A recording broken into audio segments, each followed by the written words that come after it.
जब मैं छोटी लड़की थी तो मुझे रात में अपने कमरे में अकेले सोने से डर लगता था।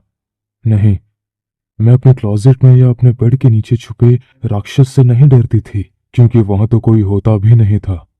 पिताजी और मैंने कई बार वहां चेक भी किया था, और ना ही मैं अंधेरे से डरती थी। मुझे असल में अंधेरा काफी शांतिपूर्ण लगता था, और अब भी लगता है। लेकिन जिस चीज ने मुझे सबसे ज्यादा डरा दिया, वो थे वो लोग जो रात में हमारे अपार्टमेंट में आए, और वो लड़का भी। वीडियो देखने वाले सभी लोगों को हाय। मेरा नाम सुमन है, और मैं न्यू हैम्पशायर में रहने वाली 65 साल की औरत हूँ। मेरा जन्म 60 के दशक में हुआ था, और मेरा परिवार बहुत अमीर नहीं था। मेरे पिता एक खेत में काम करते थे, और मेरी माँ एक हाउस वाइफ थी जो कभी कभी मेरे पिता के साथ उसी खेत में काम भी करने जाती थी। बड़े होने पर हमारे पास लग्जरी आइटम्स नहीं थी। पिताजी ने मिनिमम वेजेस की अरेंजमेंट्स की थी, लेकिन हमारे पास जो कुछ था, हम उससे खुश नहीं थे, क्योंकि पिताजी खेतों में काम करते थे। हम एक छोटे से अपार्टमेंट बिल्डिंग में रहते थे, जिसे खेत के ओनर ने अपने सभी मजदूरों और उनके परिवारों के लिए रहने के लिए बनाया हुआ था।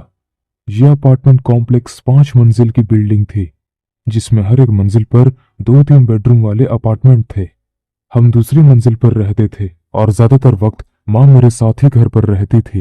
वो काम करने में बिजी होती थी, और मैं या तो स्कूल में होती थी या खेल रही होती थी। लेकिन कभी कभी जब मैं एक कमरे में अकेली खेल रही होती थी, तो एक लड़का मेरे साथ खेलने की इच्छा से हमारे घर में आ जाता था। वो मेरी उम्र का ही था, और अजीब सा दिखता था, और हमेशा उदास रहता था। मेरा उसके साथ खेलने का कभी मन नहीं करता था, इसलिए मैंने उसके साथ अपने खिलौने शेयर करने से मना कर दिया था।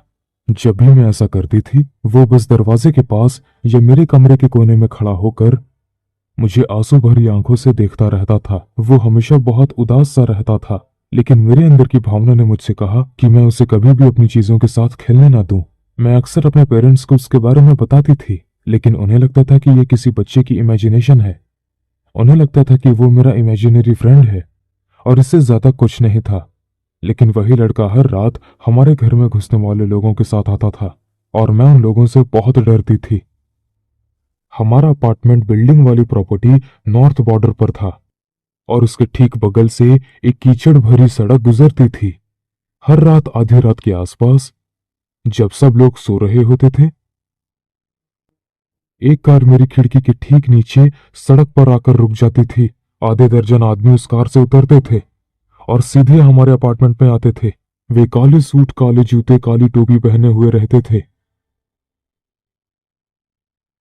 अंधेरे के कारण मैं असल में उनके चेहरे को कभी नहीं देख पाई, लेकिन वे किसी तरह बिना दरवाजा तोड़े हमारे घर में आ जाते थे और घर में इधर उधर तलाशी करते थे। उन्होंने असल में मुझे और मेरे परिवार के लोगों को कभी कोई नुकसान नहीं पहुंचाया, और ना ही उन्होंने हमारे घर से किसी चीज को नष्ट किया या नुकसान पहुंचाया। वे बस कुछ ना कुछ ढूंढते रहते थे। वे बस कुछ ना कुछ ढूंढते रहते थे।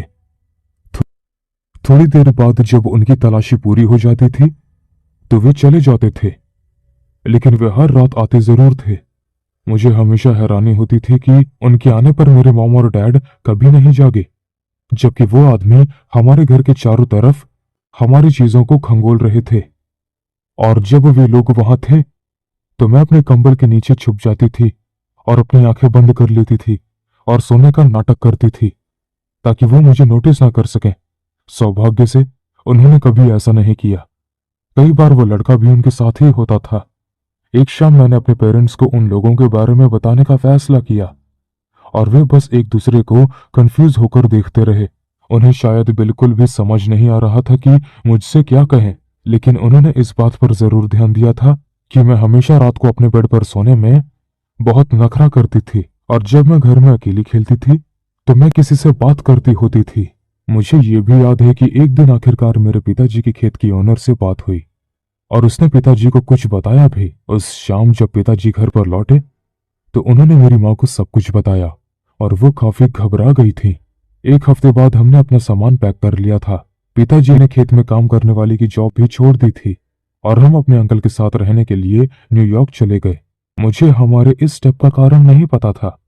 जब भी मैंने पूछा, मुझे बताया गया कि मेरे अंकल को हमारी हेल्प की जरूरत है, लेकिन मुझे पता था कि यह सच नहीं था, क्योंकि वो न्यूयॉर्क में अच्छी तरह से बसे हुए थे।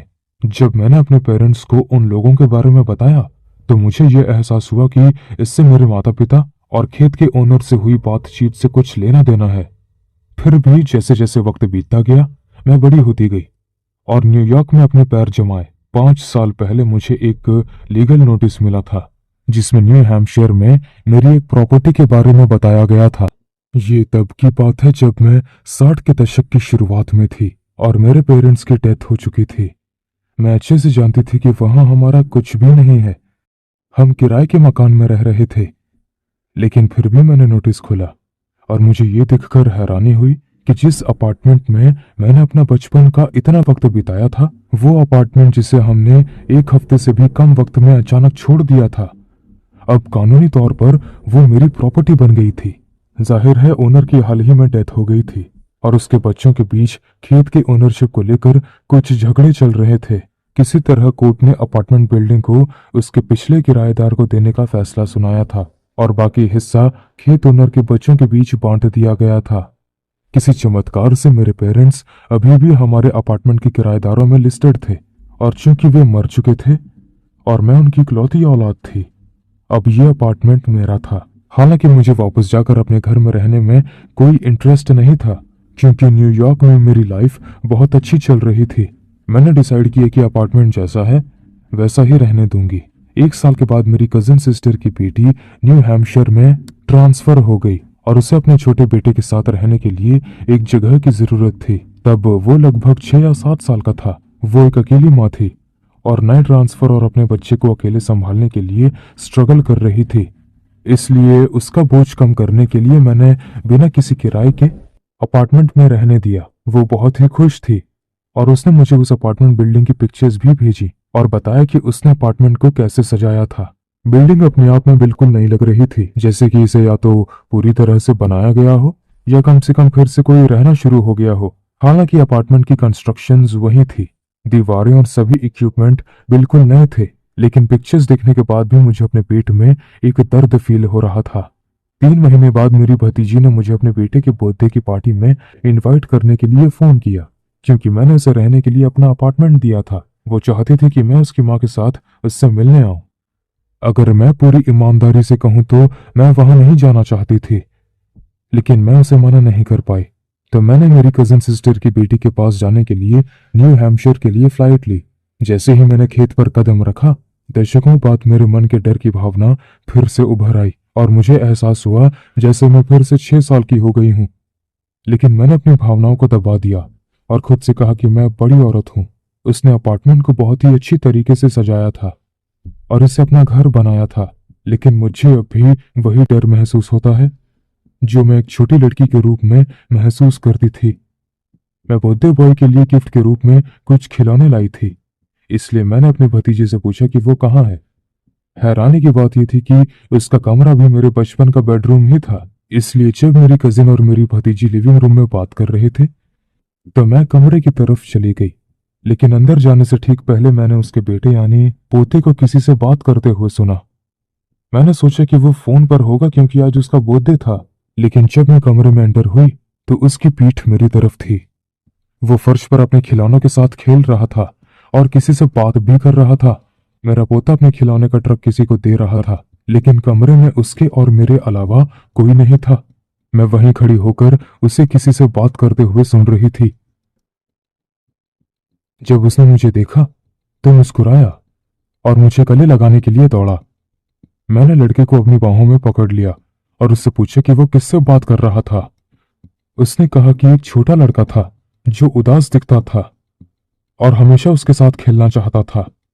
ये सुनकर मैं अंदर तक हिल गई थी।